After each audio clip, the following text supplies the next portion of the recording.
मुसलमान ने डरना नहीं चाहिए, मुसलमान बल्कि उसमें शामिल होना चाहिए शिव जयंती के जुलूस पे। शिव जयंती आती थी और कल्याण और भिवंडी डिजर्टेड शहर हो जाता था, घोस्ट सिटी हो जाता था। अफजल खान का फोटो है और वो पेट फाड़ रहे हैं, बस वही शिव जयंती पर एक तस्वीर में सिर्फ अफजल खान नहीं थे, उस वाक़े में एक कुलकर्णी भी था। हिंदुओं ने उसको शिवाजी महाराज की जयंती को एंटी इस्लामिक करना ही नहीं चाहिए कि अफजल खान का वध किया वो एक तस्वीर वाला है। वो पिक्चर किसने बनाई? वो पिक्चर आपने जो किताब लिखी है छत्रपति शिवाजी महाराज और मुसलमान, और आपका नाम सईद हामिद है। जी। कधी कधी इतिहास फक्त पुस्तकांच्या पानात राहत नाही, तो रस्त्यावर, गल्लीबोळात, लोकांच्या स्मृतीत आणि त्यांच्या संभाषणात जिवंत असतो. महाराष्ट्रात एक नाव असं आहे जे काळाच्या पलीकडे जातं, छत्रपती शिवाजी महाराज. पण इतिहास इतका मोठा असतो की त्याच्या सावलीत अनेक कथा, अनेक आवाज, अनेक अनुभव दडलेले असतात. म्हणजे विशेषतः त्या समुदायांचे ज्यांना आपण आजच्या काळात वेगळ्या नजरेनं पाहतो. आपण नेहमी विचार करतो की शिवाजी महाराजांचं राज्यकारण, त्यांचं कर्तृत्व, त्यांची दृष्टी, पण महाराजांच्या काळातले मुसलमान आणि त्यांच्या नात्याचं काय? काय होतं त्या काळाचं सामाजिक वातावरण? आणि आजच्या महाराष्ट्रातील मुसलमान समुदाय शिवाजी महाराजांकडे कोणत्या नजरेनं पाहतो? या सगळ्या प्रश्नांना उत्तर देण्यासाठी आहेत आमच्यासोबत एक असे व्यक्तिमत्व ज्यांनी पत्रकार म्हणून मुंबईच्या धकाधकीत काम करताना अनगिनत दृष्टिकोन पाहिले आणि त्या सगळ्यांवर अभ्यास करून शिवाजी महाराज आणि मुसलमान हे पुस्तक लिहिले. शेकडो संशोधन ग्रंथ, लोककथा, लेख यांची मदत घेऊन त्यांनी महाराष्ट्राच्या इतिहासातील एक अतिशय महत्त्वाचा पण कमी बोलला जाणारा पैलू उलगडण्याचा प्रयत्न केला आहे. सरांचं नाव आहे हमीद सईद. आज आपण कुठल्याही बाजूने उभे न राहता, कोणताही निष्कर्ष आधीच न काढता फक्त ऐकणार आहोत, समजून घेणार आहोत. या विषयाच्या अनेक स्तरांना स्पर्श करायचा प्रयत्न करणार आहोत आणि इतिहासाच्या, धर्मसंस्कृतीच्या, नातेसंबंधांच्या आणि आपल्या आजच्या समाजाच्या प्रश्नांना उत्तरं देणार आहोत. सुरुवात करूया या प्रवासाची, जिथे इतिहास, आजचा काळ आणि एक समुदायाचा दृष्टिकोन एकत्र येऊन एक नवा संवाद उभा करतो. सुरू करूया.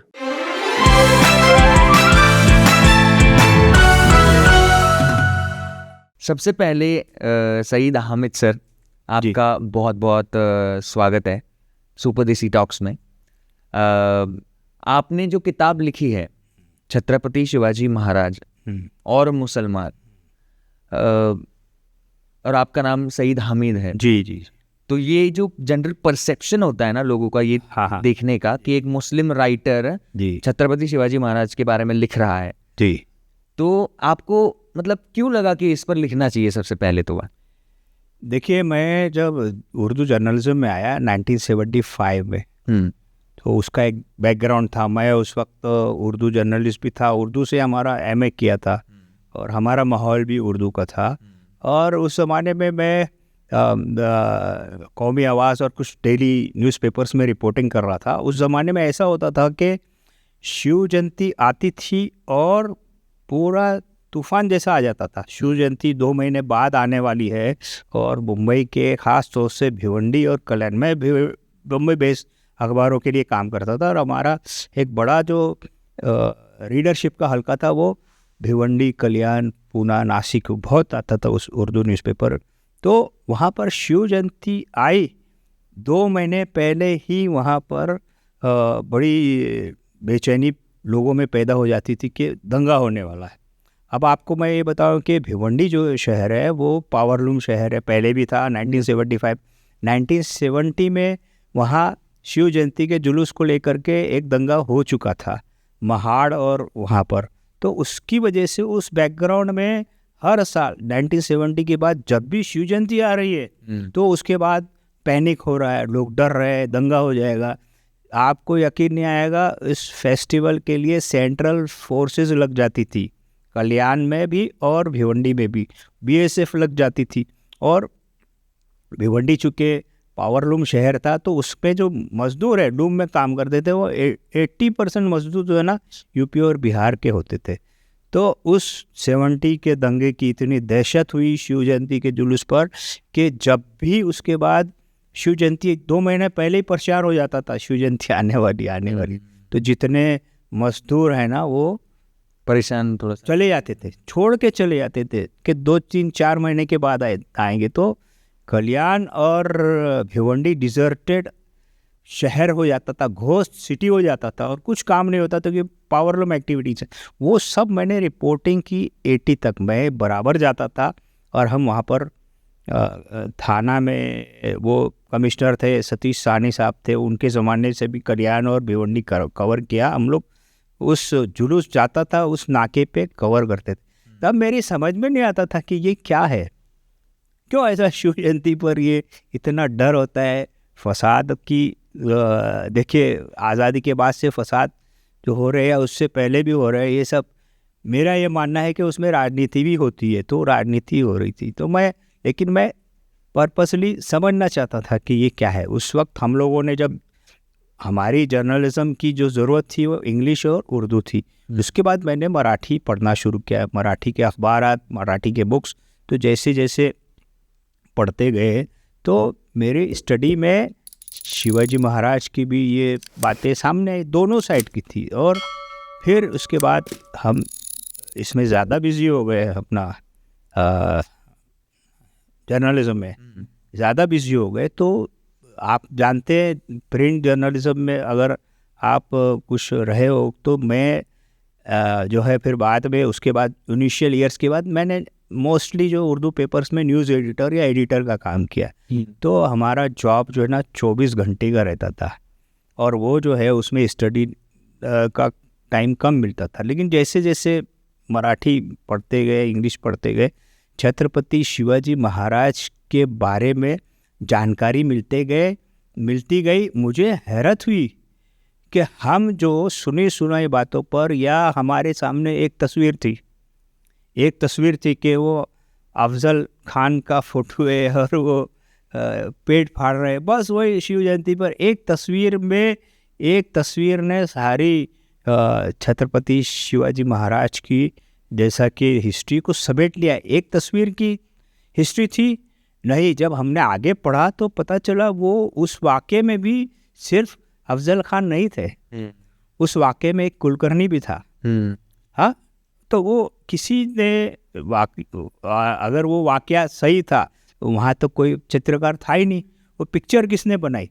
वो पिक्चर पॉलिटिकली मोटिवेटेड थी। उस एक पिक्चर की वजह से कितने फसाद हुए। सांगली जैसे शहर में फसाद हो गया उस एक पिक्चर की वजह से। तो वो पिक्चर आधी थी, अधूरी थी। तो ऐसी मालूमात मिलती गई कि, और उसमें ये भी मालूमात मिली कि छत्रपति शिवाजी महाराज का जो एक किरदार था, किस तरह एक पिक्चर में उसको छोटा किया गया कैसे, जिसको मैंने बहुत जगह लिखा, रेफरेंस किया और बोलता भी हूँ कि जब छत्रपति शिवाजी महाराज पे हमला हुआ और अफजल खान को और कुलकर्णी का भी, दोनों का उनके लोगों ने कत्ल किया था, दोनों कत्ल हुए थे, लेकिन पिक्चर एक ही बनी। उसके बाद क्या हुआ? उसके बाद छत्रपति शिवाजी महाराज ने क्या उसकी लाश को उठा के फेंक दिया? नहीं, जिजाऊ माता की आदेश थे कि तुम इसको, ये मर गया तो तुम्हारा दुश्मन नहीं। इतना बड़ा कैरेक्टर छत्रपति शिवाजी महाराज की लाइफ हिस्ट्री से, इतना बड़ा कैरेक्टर और इतना बड़ा सच और इंसानियत का इतना बड़ा जो सबक मिलता था, वो कि उनको वहाँ पर उनकी धर्म की रीति से दफन करो, उसका मकबरा बनाओ। उस मकबरे में, उस ज़माने में मकबरों पे चिराग जलते थे। वो चिराग के जो कितने मन मैंने पढ़ा कि वो डेली चिराग के लिए तेल होता था, वो एक मंदिर के भंडार से दो। ये सब ऑर्डर आए तो वो पाकिस्तान तो नहीं था, आदिल शाह का ज़माना, वैसे लाश फेंक नहीं दिया था, उन्होंने ये किया। तो वो उस एक तस्वीर में उस कैरेक्टर को छुपा दिया गया। ये हमने बाद में पढ़ा। जैसे जैसे हम जर्नलिज्म करते गए तो मुझे लगा कि यार ये शिव जयंती पे जुलूस की तो निकलने पे कोई झगड़ा होना ही नहीं चाहिए, मुसलमान ने डरना नहीं चाहिए, मुसलमान बल्कि उसमें शामिल होना चाहिए। शिव जयंती की जुलूस पे आ रहे मुस्लिम एरिया से जा रहे तो उसका इस्तकबाल करना चाहिए। और हिंदुओं ने उसको शिवाजी महाराज की जयंती को या जुलूस को ये एंटी इस्लामिक करना ही नहीं चाहिए कि अफजल खान का वध किया वो एक तस्वीर वाला। तो ऐसा मैंने आस्ता आस्ता पढ़ना शुरू किया, तो बहुत सारे लोगों के इसमें रेफरेंसेस है। मुझे लगा कि मराठी में मैंने देखा बहुत लिटरेचर है इस तरह से, और प्रोग्रेसिव राइटर्स हैं। जहाँ हम बात करें तो पहला आदमी जो है ज्योति, जो हमारा इस तरह से बहुजन समाज की बात की जिन्होंने, और छत्रपति शिवाजी महाराज बहुजन लीडर हैं, बहुजन राजा हैं। वो मैंने सेकुलर राजा, समाजवादी, ये जो आज की टर्मिनोलॉजीज है, समाजवादी, सेकुलर, बहुजनवादी, ये छत्रपति शिवाजी महाराज ने अपने पूरे दौर में बताई। ये ऐसा मैंने जो भी बाद में पढ़ा तो उससे समझ में आया। इसके लिए आप हिंदी टाइटल में मैंने छत्रपति शिवाजी महाराज को बहुजनवादी, समाजवादी, सर्वधर्म संभाव वाला ऐसा किया। और उसकी रीज़न है, ये मेरी किताब, इसमें रिसर्च नहीं है, ये मेरी किताब जो है ये सारा जो स्टडी है, स्टडी, और उसको मैंने एक किया है क्योंकि मैंने देखा कि मराठी में जितना भी लिटरेचर था वो मराठी में होने की वजह से और उर्दू और हिंदी में नहीं होने की वजह से एक गैप आ गया, कम्युनिकेशन गैप दो कम्युनिटीज़ में या दो रीजन्स में। नॉर्थ के लोग ये नहीं जानते थे मराठी में था, तो मैंने सोचा कि इस पर कुछ लिखा जाए थोड़ा थोड़ा करके। तो मुझे एक मौका मिला, मैं राष्ट्रीय सहारा उर्दू अखबार निकला बम्बई में महाराष्ट्र का मैं रेजिडेंट एडिटर था, और उसके 12 एडिशन निकलते थे, लखनऊ, बिहार, पटना, कोलकाता, और यूपी में 3-4 एडिशन थे, हैदराबाद में भी था, बेंगलोर में भी था। तो उस वक्त मेरा वीकली एक आर्टिकल एडिट पेज पे जाता था, एडिट पेज पे। ये मैं 2006 से 2012-13 तक मैं वहाँ था, काम करता था। तो मैंने सोचा कि मैं छत्रपति शिवाजी महाराज पर उनकी जो ये हिस्ट्री है, असली हिस्ट्री है, जो मराठी में महात्मा ज्योतिबा फुले से लेकर के डॉक्टर अंबेडकर से लेकर के अपने अभी यहाँ प्रोफेसर नामदेव जादव है, ये हैं अपने जो जिनका मर्डर हो गया, डॉक्टर दाभोलकर, पांसारे, इन लोगों की जो हिस्ट्री बताई गई है, तो वो कहीं ना कहीं आना चाहिए। हमारे उर्दू पढ़ने वाले, नॉर्थ के हिंदी पढ़ने वाले भी मुगालते में, गलतफहमी में, सच नहीं जानते, वो भी उसी तरह से कुछ सोचने लगते हैं। तो मैंने सोचा कि मुझे नॉर्थ से क्या रिएक्शन मिलेगा, जो मराठी में है, यहाँ पर 90% मराठी में है, और मैं रिस्क भी नहीं लेना चाहता था कि मैं कुछ रिसर्च करके लिखूं, क्योंकि 2000 कोई ये बोलेगा कि एक मुसलमान पत्रकार की रिसर्च है। नहीं, रिसर्च नहीं है ये तो जो फैक्ट ऑलरेडी है, महात्मा फुले से लेकर के आज तक, प्रोफेसर नामदेव जादव तक, जितने लोगों ने लिखा है उसी को मैं हिंदी और उर्दू में दे रहा। तो मैंने एक कुछ आर्टिकल लिखे रोज़नामा उर्दू राष्ट्रीय सहारा में, जो पूरे इंडिया में छपे, और मैंने देखा नॉर्थ में जो है, ये जो मैं आपसे बात कर रहा हूँ छत्रपति शिवाजी महाराज के सेकुलर समाजवादी होने के जो वाक़यात मैंने दिए कि इतने उनके बॉडीगार्ड्स थे, वो मुसलमान थे, ये थे, नेवी में उनके चीफ था, ये उसका नॉर्थ इंडिया से बहुत पॉजिटिव रिजल्ट आया, पॉजिटिव रिस्पॉन्स आया। जबकि मैं सोच रहा था कि नॉर्थ में ज़्यादा स्टीरियोटाइप हिस्ट्री चल रही है, तो वो हमारे महाराष्ट्र के छत्रपति शिवाजी महाराज की हिस्ट्री को भी थोड़ा सा बायस रंग में देखते होंगे मुसलमान भी, जो हमारे अखबार के रीडर थे मुसलमान। देवबंद में जाता है हमारा अखबार, इधर जाता है। तो मुझे ऐसा लगा कि इस कम्युनिकेशन गैप को फिल किया जा सकता है। तो मुझे जब थोड़ा सा मैं फिर रिटायर हुआ एक्टिव जर्नलिज्म से, तो फिर बुक्स की तरफ ध्यान दिया। तो पहला मेरा काम यही था, क्योंकि 2014 के बाद मुल्क के हालात बदल गए, स्टेट के भी बदल गए। तो मुझे लगा कि नहीं, ये जो मैं इतने दिनों से अलग अलग आर्टिकल लिखा था, अब आर्टिकल नहीं, पूरी एक बुक लिखना चाहिए। मैंने 12-15 आर्टिकल लिख दिए थे और उसका अच्छा रिस्पॉन्स नॉर्थ से आया था। तो मैंने बुक का काम शुरू किया और सारे जो है रेफरेंसेस के साथ, क्योंकि मैं ये किसी को चांस दे भी नहीं सकता था कि एक मुसलमान ने लिख दिया। नहीं, इसमें बाबा साहेब अम्बेडकर से लेके मैंने बताया 42 किताबें और कई राइटर्स, दर्जनों राइटर्स, वो सब के सब हिंदू हैं, कोई मुसलमान नहीं है, उनका लिखा हुआ है। तो वो जो है वो सब मैंने पेश किया है और उसको एक तरतीब दिया है, तो जिसका नाम रखा छत्रपति शिवाजी महाराज और मुसलमान। और इसका इनॉग्रेशन ये बम्बई में हुआ था, मराठी पत्रकार संघ में हमने किया था।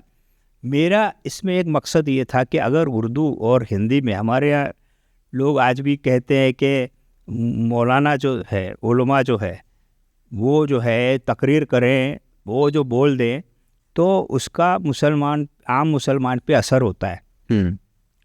और मैं चाहता था बहुत सारे जो हमारे आलिमों का तबका है वो बेसिकली उर्दू मीडियम से रहते हैं, तो वो मराठी में जानते नहीं होंगे। एक पॉइंट ऑफ व्यू ये था मेरा कि इस किताब को ज़्यादा से ज़्यादा उलमा, इमाम, इस तबके में, मजहबी तबके में जाना चाहिए, ताकि वो पढ़ें। पहले वो पढ़ेंगे, फिर वो भले वो मस्जिद के खुतबे में ना बोले, वैसे पब्लिक में जाके जलसे वलसे होते रहे उसमें बोलेंगे तो अच्छा इसका असर होगा। तो मैंने इसके इनॉग्रेशन के लिए जमीयतुल उलमा के सदर हैं मौलाना महमूद मदनी साहब, उनको मैंने ख़त लिखा और उन्होंने किताब मंगवाई और वो बोले मैं इस किताब के इनॉग्रेशन के लिए खुद आ रहा हूँ। और आप देखेंगे उनका रिएक्शन भी ऐसा है। और वो वरना वो टाइम नहीं देते, सुबह फ़्लाइट से आए, शाम का प्रोग्राम, और रात की फ़्लाइट से सिर्फ इसी प्रोग्राम के लिए ही आए थे। उनको लगा कि ये किताब, उन्होंने कहा भी स्पीच में, मेरे दिल की आवाज़ है और ये वक्त की ज़रूरत है। तो उलमा का, देवबंद का इतना बड़ा जो है वो भी सोच रहे, और भी दूसरे तबके के जो हमारे अलग अलग सेक्ट होते हैं उनके मौलवी लोगों ने उसको सराहा कि आपने लिखा। उर्दू में लिखने की यही वजह थी कि उन तक पहुँचे और उनके ज़रिए से अवाम में पहुँचे। तो जो बात अवाम में उलमा के ज़रिए से पहुँचेगी तो वो उसका वज़न होगा। तो ये जो नफ़रत की दीवार जो या कम्युनिकेशन गैप की वजह से हो गई, या छत्रपति शिवाजी महाराज को जो है वो उसके जो सियासत के लिए यूज़ करना उसके लिए हो गई है। तो सियासत होनी चाहिए लेकिन not at the cost of public.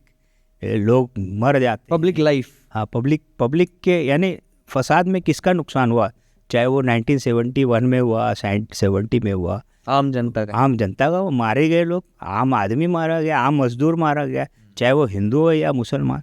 तो हिस्ट्री से कत्ल नहीं होना चाहिए, आम आदमी का नुकसान नहीं होना चाहिए, बर्बाद नहीं होना चाहिए, ये मकसद था। तो वो आज भी मैं फील करता हूँ कि छत्रपति शिवाजी महाराज की जो रियल लाइफ है उसको सामने लाना चाहिए। अभी मैं आज किताब से निकल के ज़माना आ गया है मीडिया का और फिल्मों का। तो फिल्मों में भी आप देखिए कि जो भी फिल्में आ रही है, तो ये जो बुक में लिखा हुआ है जो ऑथेंटिक है, एतबार के लायक है। क्या महात्मा ज्योतिबा फुले की राइटिंग्स काबिल एतबार नहीं है? उन्होंने लिखा है। और मेरा जहाँ तक मुताला है, मेरी स्टडी है, आपके वही जो रायगढ़ में छत्रपति शिवाजी महाराज की समाधि को लोग भूल गए थे, और वो जो है ऐसा जंगल में थी, किधर थी, उसको डिस्कवर भी अपना महात्मा ज्योतिबा फुले ने किया, और शिव जयंती का त्यौहार भी उन्होंने शुरू किया। तो जब छत्रपति महात्मा फुले ने जिस त्यौहार को शुरू किया, उस त्यौहार को भोजन का त्यौहार कहा जाता है, उसमें डरने की ज़रूरत नहीं। और मुझे लगता है इसका जो ये आपने जब किताब निकाली तो इसका जो इम्पॅक्ट हुआ, म्हणजे मुस्लिम समाजाची प्रतिक्रिया कशी होती याच्यावर? पॉजिटिव, बहुत पॉजिटिव। मैं बताया ना, मैंने आपसे कहा कि जब मैंने इसको उनको न्योता भेजा, पण महाराष्ट्रातल्या महाराष्ट्र के मुसलमानों में मैं ये बता रहा हूँ कि महाराष्ट्र के मुसलमानों में, पूना में, कोल्हापुर में, इधर उधर मेरी किताब इतनी गई। सबसे ज़्यादा इसका जो असर हुआ मालेगांव में, मालेगांव के किताब मेले में मेरी कितनी किताबें छपी है, लोगों ने खरीदा है, बच्चों ने खरीदा, 150 रुपये में, 150 रुपये उसकी प्राइस थी, उससे खरीदा है। और आपको महाराष्ट्र का ऐसा है की अभी अगर हमें ये किताब खरीदनी हो तर कुठून विकत घ्यायची? माझा नंबर आहे ना व्हॉट्सअपवर, तुम्हाला कमेंटमध्ये मी कमेंटमध्ये द्या. तुम्हाला पुस्तक मिळेल. हिंदी आता उर्दूमध्ये नाही आहे, हिंदीमध्ये आय बुक्स आहे, हिंदीमध्ये मिळेल.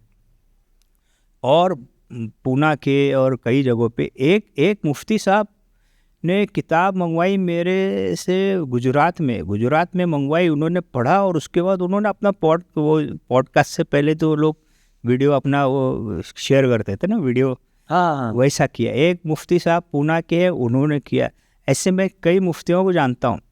एक सबसे बड़ी बात यह है कि जब मैंने मेरा ये ट्विटर पे न्यूज़ गई, मुझे मैसेज आया MIM के असदुद्दीन साहब का.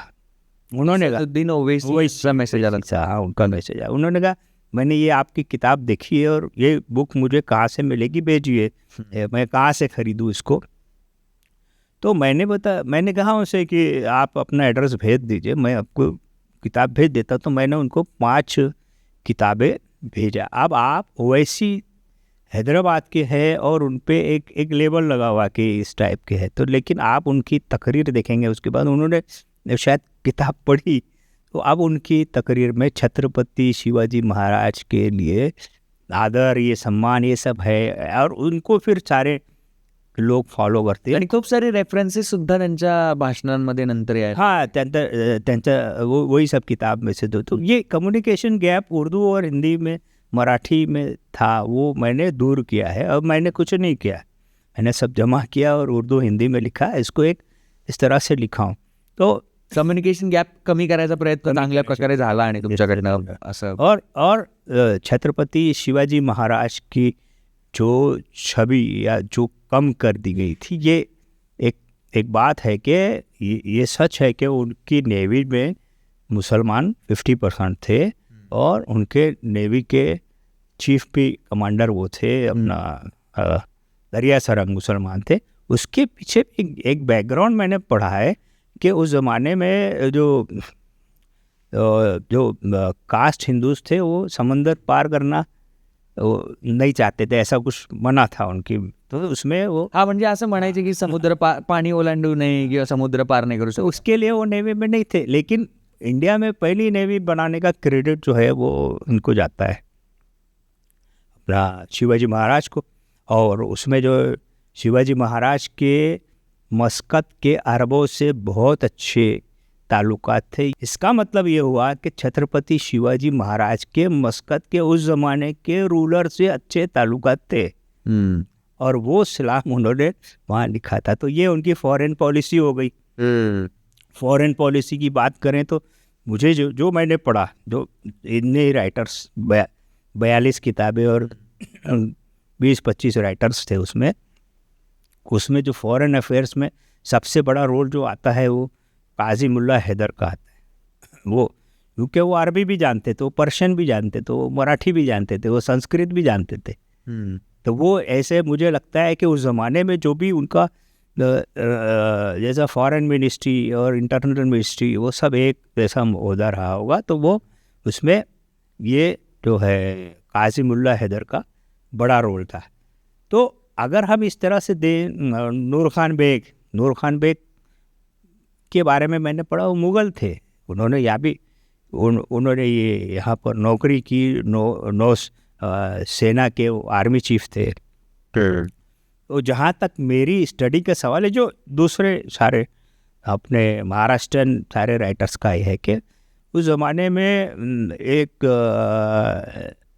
शिवाजी के राज में 10% लोकल मुस्लिम थे, ज़्यादा नहीं थे. लेकिन 35% उनकी फ़ौज में, गवर्नमेंट में, ये सब जो थे वो मुसलमान. वो कैसे हो गए? वो 10% लोग थे और 35% के. उस वक्त का जो रिक्रूटमेंट का सिस्टम हमारा MPSC जैसा थोड़ी था. उस वक्त का रिक्रूटमेंट बहुत ओपन था, और वो जो था वो एकदम मेरिट बेस्ड था, कोई भी आए. तो मुझे एक वाक़या याद है जिसका रेफरेंस कई अच्छे उन्होंने दिया है कि आदिल शाही. म्हणजे आता तुम्ही हे सांगताय की कशा प्रकारे सैन्याचं रिक्रुटमेंट होत होतं मेरिट बेसवर? मेरिट बेस पे था। हाँ। तो लोग बहुत सवाल करते कि 10% आबादी में 35% उनकी गवर्नमेंट में कैसे लोग थे आर्मी में। उनके यहाँ फॉरेन के कितने लोग थे, जैसा कि शिवाजी महाराज। हाँ, बीजापुर के 800 पठान, उन्होंने यही एक जो बताते हैं कोई किस्सा हो गया ऐसा ही, जो उनकी मुरवत का, उनकी दयानतदारी का, उसूल पसंदी का, 800 पठान उनको बोले कि हम जो है वो आपके यहाँ आना चाहते हैं, और वो उनकी आर्मी में आए। उसका एक वाक़या है पूरा। 800 पठान जो है बीजापुर से इधर आए। ये नूर खान बेग, ये थोड़ी महाराष्ट्र है। अगर महाराष्ट्र में जो पैदा हुआ तो वो तो मदारी मेहतर था। मदारी मेहतर या मदार मेहतर उसका नाम है, मदारी नहीं होता सकता, वो मदार मेहतर नाम, प्रॉपरली मदार होता है नाम। वो तो महाराष्ट्रन था, यानी वो शिवाजी के राज का था। उसको शिवाजी ने अपना ख़ास खादिम, पीए, सब कुछ बनाया। और उसने अपना जान पे खेल के आगरा में जो बैठ गया था, वो छुप गया था। तो वो पूरा वाक़या है। तो मदार मेहतर को उन्होंने वो जो है बनाया। लेकिन ये जो नेवी में जितने लोग थे वो सिद्धी थे, अफ्रीकन ओरिजिन के थे, वो सब आए थे। तो उनके राज में बाहर से भी मुसलमानों के नौकरी के दरवाजे यहाँ खुले हुए थे, है ना। इस तरह से उनका कैरेक्टर था। छत्रपति शिवाजी महाराज के 11वें गुरु के बारे में कहा जाता है। 11वें गुरु कौन थे? तो केलशी रत्नागिरी के बाबा याकूब खान, बाबा याकूब खान जिंदा वली थे। यानी छत्रपति शिवाजी महाराज के ज़माने में वो जिंदा थे, और वो जिंदा थे, और छत्रपति महाराज उधर जाते थे तो वहाँ उनसे दुआएं लेते थे। और उन्होंने अपनी ख्वाहिश का इजहार किया कि मैं अपनी कब्र खुद बनाना चाहता हूँ मेरी ज़िंदगी में, जहाँ मैं दफन होऊंगा। तारीख ये बताती है कि छत्रपति शिवाजी महाराज का देहांत 1680 में हुआ, और बाबा याकूब खान का कुछ 84 में, 2-4 साल के बाद हुआ उनके। तो उन्होंने केलसी में अपने जीवन में ही बाबा की दरगाह बना दी। उसको जो है ये 700 एकड़ ज़मीन दी, ताकि उस ज़माने में उसके खर्चे से ऐसी दान किया जाता था कि ये उसका खर्चे से ये चले। एक ज़माने में ये मैटर भी कैसे आया? ॲक्च्युली मला हा प्रश्नच विचारायचा होता तुम्हाला की शिवाजी महाराज आणि जे मुस्लिम धर्मस्थळ आहे त्यांची शिवाजी महाराजांची भूमिका काय होती नेमकी त्या? मैंने इससे पहले बताया, उनका दुश्मन था कौन? अफजल खान उनका कत्ल करने आया था। वो मारा गया, तो उसकी कब्र बनाए। जीजाऊ माता ने बोला नहीं, ये ऐसा अपने यहाँ नहीं है, जो मर गया, दुश्मनी खत्म। उसके आदर के साथ अपने एरिया में बनाया ना। वो राज किसका था वहाँ? बरोबर। उन्होंने क्या बनाया? दरगाह तोड़े या बनाए? वो दरगाह बने। दूसरी दरगाह ये है। इसका किस्सा मैं ऐसा बताऊं कि जब नसीम खान 2010 में या 11 में मिनिस्टर थे, माइनॉरिटी अफेयर्स मिनिस्टर, वक्फ बोर्ड में एक वक्फ ज़मीन थी, वो ये केलशी के बाबा याकूब खान की दरगाह को दी गई ज़मीन का मैटर उनके वक्फ बोर्ड में आया उस ज़माने में 2008 या 10 पे। और उसकी इन्वेस्टिगेशन हुई, कोई तो भी केस हो गया। केस में जब ढूंढा गया कि भाई ये इसके पेपर क्या है, पता चला कि उसमें केलशी की दरगाह में छत्रपति शिवाजी महाराज के फरमान के साथ वो 700-800 एकड़ ज़मीन जो है ना वो दी गई है, वो फरमान मिला है। तो इसका मतलब ये है कि सरकारी फरमान के साथ उन्होंने वो दरगाह बनाई, वो उसको 800 एकड़ ज़मीन दी, तब वो वक्फ बोर्ड ने उसका फैसला किया है। ये तो फैक्ट है, ये किताब में नहीं है, ये अलग से बात है। ये 2008 की मैं बात बता रहा हूँ, 9 की बात। तो एक केस आ गया था ऐसा। तो मेरे कहने का मकसद ये था, और हिंदी में भी उसको छापने का मकसद ये था कि जो गलत फहमी इस तरह से क्रिएट हो जाती है उसको ख़त्म किया जाए, और जो है ये अपना असली हिस्ट्री सामने आना चाहिए। क्योंकि हिस्ट्री का खेल हो रहा है, अगर गलत हिस्ट्री आ रही है तो असली क्या है वो भी सामने आना चाहिए. शिवाजी महाराजांच्या राज्याभिषेकाच्या काही गोष्टी आहेत, म्हणजे असं म्हणतात की कॉन्ट्रोवर्सी झाली होती मग त्या काळात वगैरे वगैरे, ते नेमकं काय प्रकार होता तो? ये तो सभी लोगों को पता है और बहुत सारा मराठी में बहुत सी वो आया है कि छत्रपति शिवाजी महाराज की ताजपोशी के खिलाफ कौन थे. ताजपोशी म्हणजे ताजपोशी राज्याभिषेक. ताजपोशी. ताजपोशी मध्ये मध्ये जे काही उर्दू वर्ड्स येत आहेत ना, त्याचे जे अर्थ आहे ते आम्ही नक्कीच कमेंटमध्ये लिहू आणि आय होप की तुम्हाला पण त्याचा फायदा होईल. येस.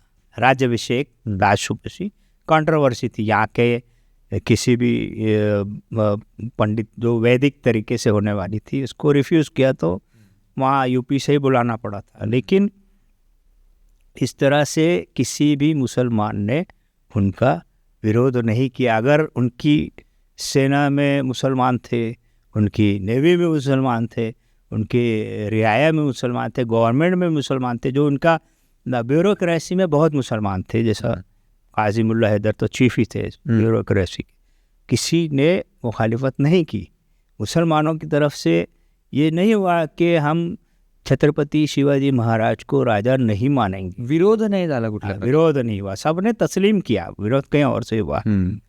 अब ये इस पर हम यही मैं चाहता हूँ, मेरी बुक है ना, किताब जो है ना, हिंदू मुस्लिम डिवाइड करने की जो कोशिश होती है छत्रपति शिवाजी महाराज को लेकर, उनकी हिस्ट्री को लेकर, उसको ख़त्म करे.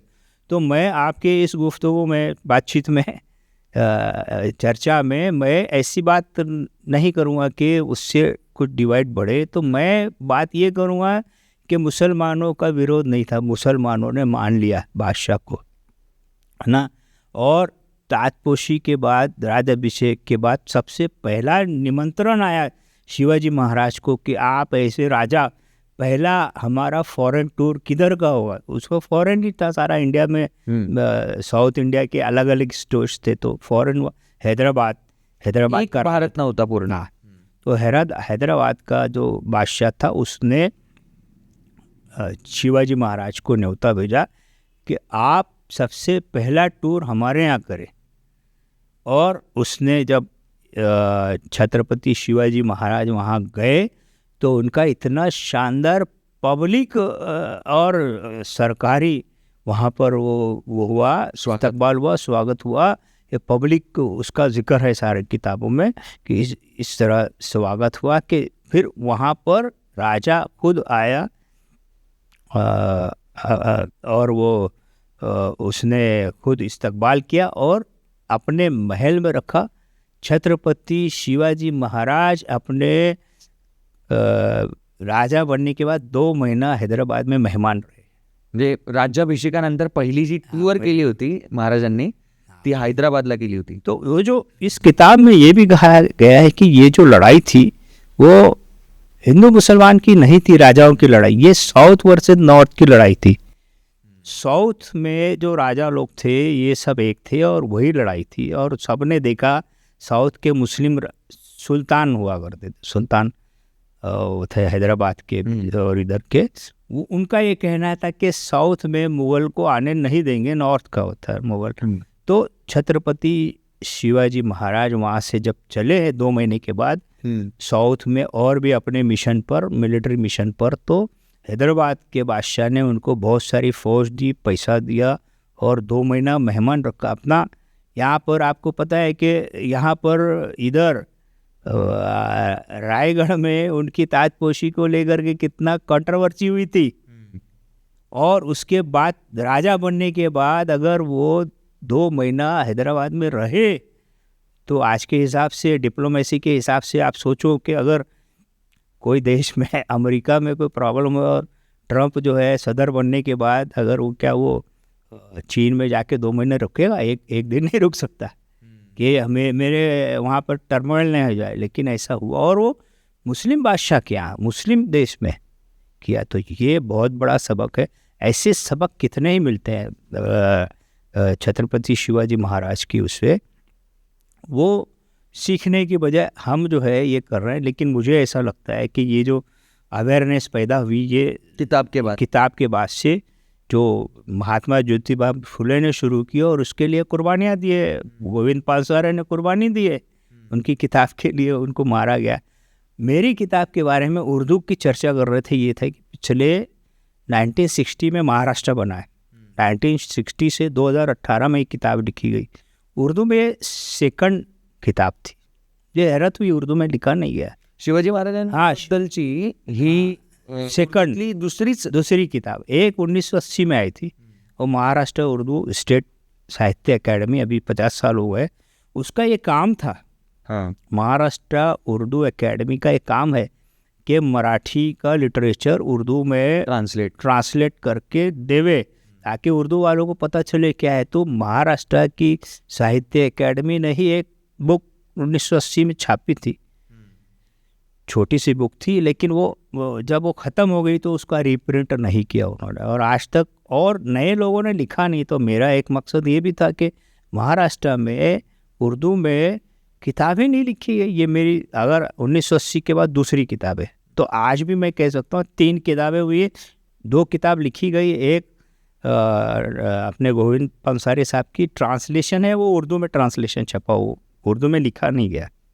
हाँ, शिवाजी कौन होता हाँ, उसकी उर्दू में बुक लोगों ने ट्रांसलेट करके छापा। ऐसे 3 किताबें 1960 में महाराष्ट्र बना है हमारी मराठी, और वो आज जो है ये आज 2025 हो रहा है, 3 किताबें हैं छत्रपति शिवाजी महाराज पर। तो इस तरह से लिखी गई सिर्फ 2 किताबें थी, तो मैंने लिखा, फिर उसका जैसा उसका रिजल्ट मिला, आज ये है कि इसमें मैंने ये जागृति जो जहाँ जहाँ मराठी मुसलमानों की भी लैंग्वेज, ऐसा वेस्टर्न महाराष्ट्र, पूना, इधर उधर, वहाँ शूलापुर, कोल्हापुर छत्रपति शिवाजी महाराज की जयंती उर्दू स्कूलों में मनाई जाती है, पण याबद्दल बाहेर येत नाही जास्त। हाँ, यहाँ उसको पब्लिसिटी नहीं दी जाती है। आप पूना में जाएंगे तो एक बहुत बड़ा उर्दू मुस्लिम कैंपस है, आज़म कैंपस। आज़म कैंपस में हर साल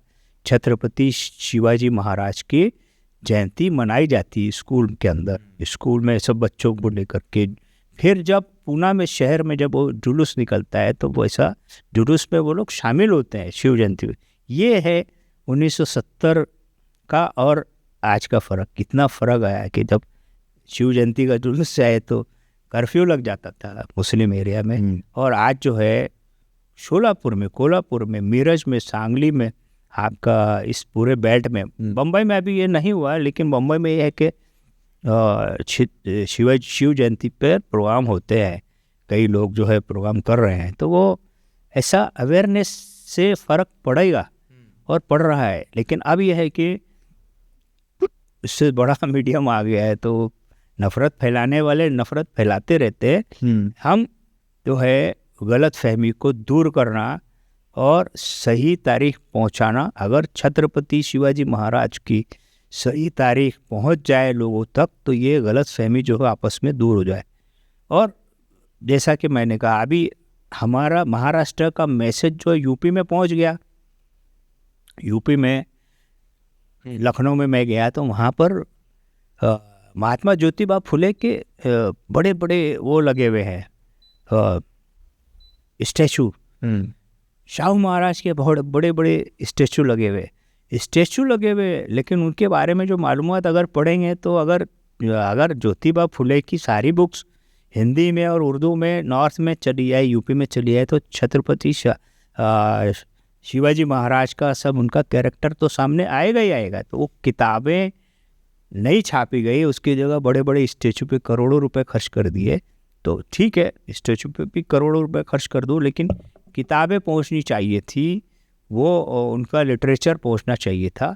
और मैं मराठी के पूरे इज़्ज़त तो एहतराम और उसके साथ ही कहूँगा कि हमारा जो है ना, जो बैरियर हो गया उसकी वजह से कि मराठी में जो इतना रिच लिटरेचर है शिवाजी महाराज का, वो उर्दू और हिंदी में नहीं आया। ये मैं आपके माध्यम से मैं महाराष्ट्र सरकार से ये डिमांड ही कर दूंगा कि आपके पास हिंदी एकेडमी भी है, उसका भी करोड़ों का बजट है, उर्दू एकेडमी है, उसका भी करोड़ों का बजट है। ये लोग क्यों नहीं छापते ये किताब, क्यों नहीं उसको सर्कुलेट करते? मैंने एक किताब छापी है, 2 किताब छापी, उसका मुझे रिजल्ट मिला है ना।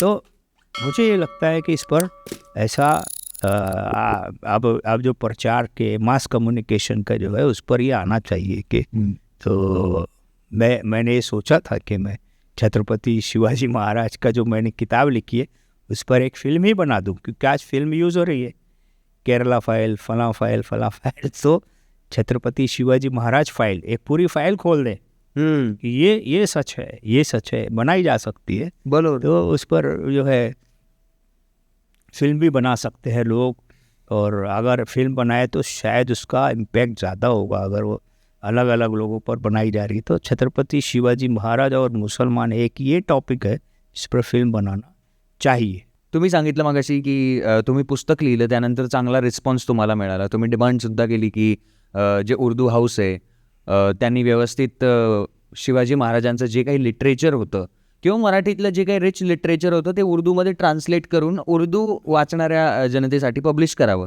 जेणेकरून त्यांच्यापर्यंत पण ते पोहोचेलच बुवा. तर ह्या सगळ्या गोष्टी पाहता मग एक गोष्ट असं लक्षात येते की पुस्तकांचा प्रभाव समाजावर नक्कीच पडतो. आणि तुमचं पुस्तक आल्यानंतर आता सध्या या आत्ताच्या काही दिवसात मुस्लिम समाजामध्ये शिवाजी महाराजांची काय प्रतिमा आहे आणि कशा प्रकारे बघितलं जातं? कारण की असं कुठं जास्त ऐकायला येत नाही का, की आपण जसं तुम्ही सांगितलं काहीच उदाहरणं आहेत की मुस्लिम समाजाने कशा प्रकारे शिवजयंती साजरी केली, तसं त्याची उदाहरणं थोडी म्हणजे वाढायला हवीत. तर मुस्लिम समाजाचं काय प्रतिक्रिया आहे सध्या शिवाजी महाराजांबद्दल? ऐसा है कि इसमें दो चीज़ें थी, कुछ लोगों को अवेयरनेस ही नहीं थी, उनके पास अवेयरनेस हुई, कुछ लोगों को नेगेटिव अवेयरनेस थी, उनकी सुधार हुआ, कुछ लोग ही जानते थे कि ये ऐसी जो मराठी भी पढ़ते थे और उर्दू भी पढ़ते थे, उनको मालूम था ये है। तो ओवरऑल ये हुआ कि ये सुधार हुआ है। जैसा मैंने कहा, हिंदी मैंने किताब छापी तो गुजरात से मुझे वो आया, अभी ये भी इसमें सोशल मीडिया का भी है कि अभी हम प्रचार करते हैं तो बहुत से लोगों पर जाती है, जो भी हिंदी में और साउथ के, जैसा मैंने ओवैसी की बात की, उन्होंने किताब मंगाई अपना। यहाँ पर भीम आर्मी के जो थे चंद्रशेखर आज़ाद, वो आए, उन्होंने किताब ली। इस तरह से जो इन्फ्लुएंसर है समाज में, इन्फ्लुएंसर जो है वो भी ले रहे। तो एक हम सोर्स बुक जैसा लिख दिए है कि आपके पास ये सब, किसी लीडर को पढ़ने की तो टाइम ही नहीं रहता, तो उसको एक जमा कर दिया सारा, इतना सारा 42 बुक पढ़ने के बजाय उसको जमा कर दिया, सारांश कर दिया। तो इस तरह से इम्पैक्ट हो रहा बम्बई में और महाराष्ट्र में। तो मैं कह सकता हूँ, क्योंकि मैंने महाराष्ट्र और बम्बई में अपने पेपर से ही शुरू कर दिया था जब मैं राष्ट्रीय सहारा में था, और वो 2006 से 2013 तक, 12-13 तक, और मेरे वीकली बड़ा एडिटोरियल पेज में आता। उस वक्त तो मैंने सारा वो ले लिया, रिएक्शन ले लिया, उससे मेरी हिम्मत बंधी कि जो रिएक्शन आया पॉजिटिव, तो किताब लिखा। और किताब जब छपी है तो उसका रिएक्शन मैंने बताया, मालेगांव उर्दू सिटी है, भिवंडी उर्दू सिटी है, मुमरा उर्दू सिटी है, यहाँ उर्दू किताब मेला होता है हर साल NCPUL की तरफ से और तरफ से, उसमें किताबें बिकी है लोगों ने, यानी आज के दौर में 2018 में आई और उसके बाद से अभी तक के 7 साल हो गए। सो सर, हमारा जो एक सेगमेंट होता है जो हम ऑन ग्राउंड जाकर कुछ लोगों की सवाल लेते हैं, तो कुछ सवाल आहे हमारे पास, ते प्रश्न मी तुम्हाला विचारतो, त्यांची आपण उत्तरं द्यावी. पहिला प्रश्न होता, छत्रपती शिवाजी महाराज गेले, नंतर आपले संभाजी महाराज गेले, तर त्याच्यानंतर डायरेक्ट दाखवतात की मराठीशाहीचा अंत झाला. मग समजा मराठीशाही संपली तर पेशवाई कसं काय लागतात त्याच्यात? तर ही जनरली इथून पुढं मराठ्यांनी टेक ओव्हर करायला पाहिजे होतं. मग पेशवाईची सुरुवात कशी झाली आणि सगळा कारोबार पेशवांनी कसं हातात घेतला? हाँ, वे पेशवाई आई है। अभी उसमें यही लोगों को, जब हम हिस्ट्री में एक थोड़ा सा प्रॉब्लम है कि हम जब मराठा एम्पायर की बात करते हैं तो मराठा एम्पायर शाहू महाराज पे ख़त्म हो जाता है। उसके बाद जो, क्योंकि राजधानी से फ़र्क पड़ता है, तो रायगढ़ की राजधानी अगर पूना शिफ्ट हो गई तो मतलब राज चेंज हो गया। लेकिन उसको पूरा, मैं भी ये मानता हूँ कि मराठा एम्पायर और पेशवाई अलग अलग है, दोनों के रूल्स अलग अलग थे, दोनों के कायदे अलग अलग थे, दोनों की राजधानी अलग अलग थी, तो दोनों को एक लेवल में नहीं लिया जा सकता। और उसके बारे में मैं समझता हूँ कि सबसे ज़्यादा वो कोई हाईलाइट अगर आपको जानकारी है तो महात्मा ज्योतिबा फुले से आगे कोई इस पर लिख नहीं सकता। उन्होंने बहुत खुल के लिखा है कि पेशवाई क्या थी और शिवशाही क्या थी। पेशवाई और शिवशाही का फर्क तो महात्मा फुले ने बहुत लिखा है, तो वो फर्क है उसको।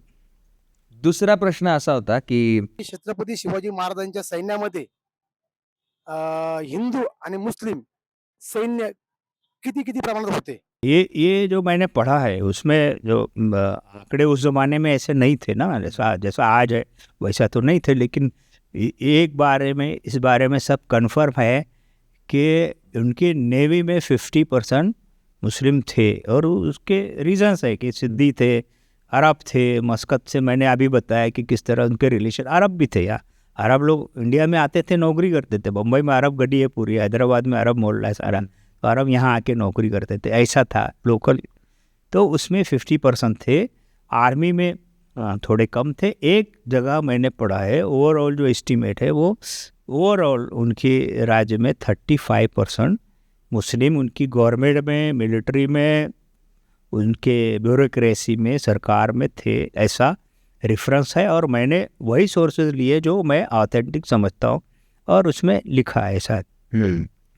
सो तुम्ही पुस्तक कंपायलेशन करताना जवळजवळ बऱ्याच पुस्तकांचा अभ्यास केला, तर काही पुस्तकं या कॅमेऱ्यात बघून तुम्ही आम्हाला जर का काही सजेस्ट केले की ते आम्ही वाचायला हवी? हाँ, एक तो सबसे बड़ी बात है कि महात्मा ज्योतिबा फुले की कई पुस्तकें हैं, यानी कई वो है, तो उसमें अगर उनके जाएंगे तो उनके पुस्तक है। दूसरा जो सोर्स था मेरा वो प्रोफेसर नामदेव राव जाधव पुणे के हैं, उनकी कई पुस्तकें हैं जिसमें बहुत सारी बातें आई है। और इसके बाद डॉक्टर बाबा साहेब अम्बेडकर का है, मैंने इसमें